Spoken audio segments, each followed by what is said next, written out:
Here we go with my second Jiu-Jitsu competition. As you can tell by the title, I do have some previous wrestling experience, but I've only been doing Jiu-Jitsu for about 4 months at this point. My opponent tries to pull me into his guard and looks for a guillotine. I clear my head, find a left-handed underhook, and shoot for the high crotch. Change levels, lift, and return him to the mat for 2 points. Now I'm trying to pass his guard, so I basically want to get my knees past his knees. But he is kind of constantly looking for this guillotine. He does well to put his left foot in there, maintain his guard. He goes for a hip bump. But yeah, he was really concentrated on pulling on my head, which isn't going to be very effective if my head and my feet are on opposite sides of his body. There's no threat of the guillotine, but it is uncomfortable for me. I'm finally able to flatten him out on his back and score 3 points for the guard pass. I'm positioning my chin in his ribs so that when he pulls on my head, he's just pulling my chin into himself. And that is not a very comfortable position to be in. One of my notes from my first competition video, which you should definitely check out, was I was being too nice and not doing things like using my chin. So that was one of my focuses for this competition. I get an opportunity to take his back there and throw my hooks in right away, which was also something I wasn't doing in my last competition. I was getting behind my opponents, but just kind of hanging out there. So got my hooks in quick, got 4 points for the back take.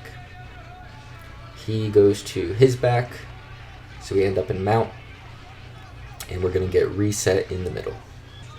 In this position, I want to climb up his body. I want to get my feet in his hips to move into high mount. But he's bucking me over. He gets me off.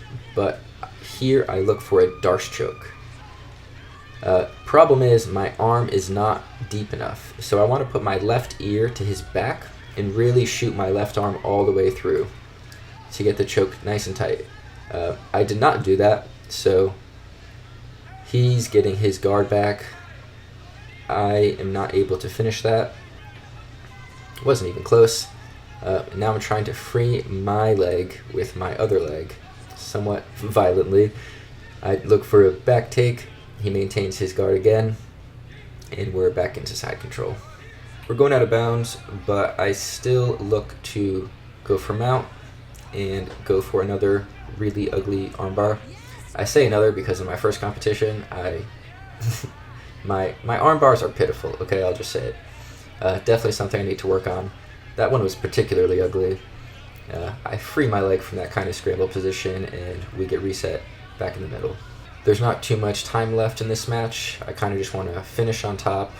I'm trying to isolate his right arm and get it up on my hip, but he has an underhook, so I need to block his hip with my hand. I move into north-south. He's kind of squirming around, and I look for a grip and end up in kind of a precarious situation. He's looking for an arm bar. It's a bit of a scramble. This is some real good white belt content right here. He has my head and arm isolated, so it's kind of like a triangle position, but obviously like that's not tight, and I'm triangling his head, which is also not a submission. But I was just preventing him from really doing anything. There wasn't too much time left. That's really good white belt stuff right there. And here we go into the semifinals. I learned after this match that this guy is actually an MMA fighter. His specialty is in Muay Thai. So he's doing Jiu-Jitsu to improve the grappling aspect of MMA, which is pretty cool. I talked to him after this match. He's a super cool guy.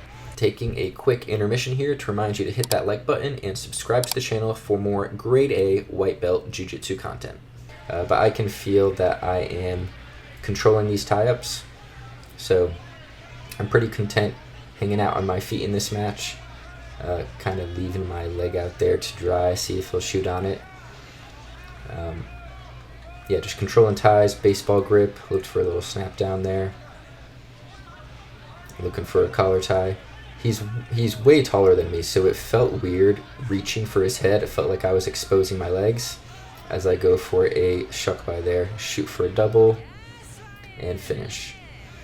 And all of my momentum was going straight forwards, so I end up in this kind of rubber guard position. I want to make sure that his left leg does not get around my body so I don't get pulled into his full guard. So I'm trying to maintain my posture, and he wants to pull me down. I'm able to break his grip, and we end up back in neutral. Shucking off his ties, doing what I can to not let him control my leg as I shoot for another double leg. And we end up in the same exact position, except this time, for some reason, I wasn't posturing up like I should have. You can see I'm kind of trying to, but then I go forehead to forehead, which is the opposite of what you want to do in this position. And thankfully, I'm able to get out, and that didn't bite me in the butt too bad. But now we're in this kind of in-between position. Am I going to let him stand up? Am I not going to let him stand up? I love being the top person in this situation. So he goes to stand up. I fake a duck, snap, go behind, straight to a back take. He's blocking, using his right arm to block his head. I think it's preventing me from getting an arm in like I just did. And in MMA, that's preventing your face from getting punched. So you can definitely see that technique kind of seeping through into his jiu-jitsu, which is really cool. We get set back up. I am not on the right side right now. I want to actually pull him over to my right hip, but he gets his shoulders to the mat. I throw my right foot to his hip, and we end up in mount. I can feel him starting to retain his guard, get his knee back in, so I say no problem, we'll just go to our feet. And there I just jump past his guard. That is definitely my proudest moment from this tournament. Getting my knee into his hip. And that's 3 points for the guard pass. And again, I can feel his knee starting to come in, so I'm content just kind of laying back and letting him stand up or being in this kind of guard playing position. And time is running out now. I know that neither of us have much to do. He gets a leg entry, sort of, just as time expires. And that is the end of the semifinals. Here we go, the final match of the day. The winner of this will get the gold medal. This guy is posting on me really hard. Something that wrestlers do to measure the distance from their opponent. I get lazy with my stance here. He shoots in on a single leg, but I kind of sit the corner, chin whip to whizzer, circle, and we get reset back in the middle. But yeah, his hand fighting was really rough. He kept posting on my head and pushing me, and it was good, but it didn't end up being super effective. There I duck a collar tie. You never want your opponent to control your head in any grappling. Or really in life, for that matter. And ducking those collar ties is one way to prevent that from happening. But now I'm in a front headlock.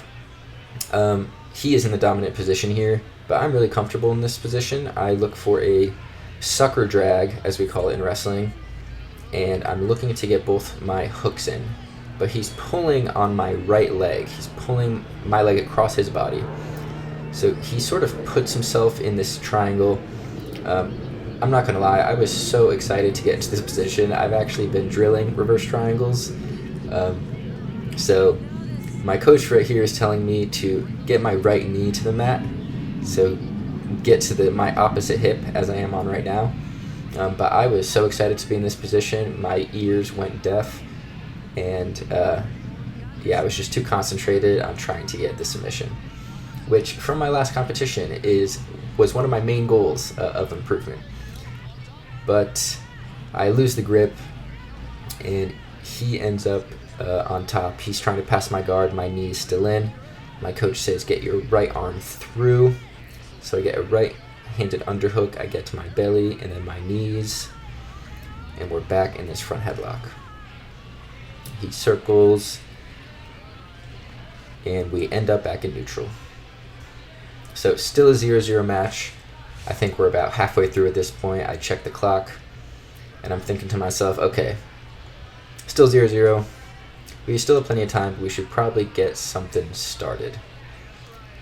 So I get into this front headlock, snap, fake shot, overhook, clear the overhook, straight to snap down, double leg.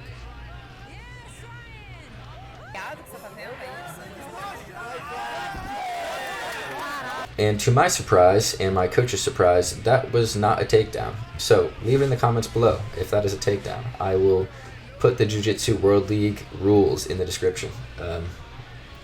I definitely think that was a takedown, but it is all good.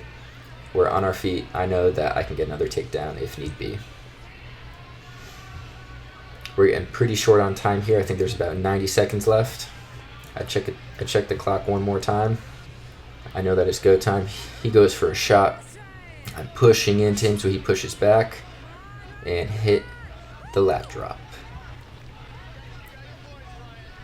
In my opinion, the greatest wrestling move of all time. I get 2 points for the takedown and looked straight away to take the back. I get both my feet in, the ref counts, and that's 4 points for the back take. So there's only about 30 seconds left, but like I said, one of my biggest goals from my last tournament, one of my biggest takeaways was to get a freaking submission. This is my second competition. I've had like 10 jiu-jitsu matches and I've never gotten a submission. So I'm looking for a rear naked choke. I'm doing what I can to try to get the submission, but time expires. Another victory just by points. But overall, a very successful day. I learned a ton, and Jiu-Jitsu World League runs an awesome competition. Yeah, that's it. Thank you for watching, and stay tuned for my next tournament. It's coming up in just a couple of weeks. Peace out. I got no neck.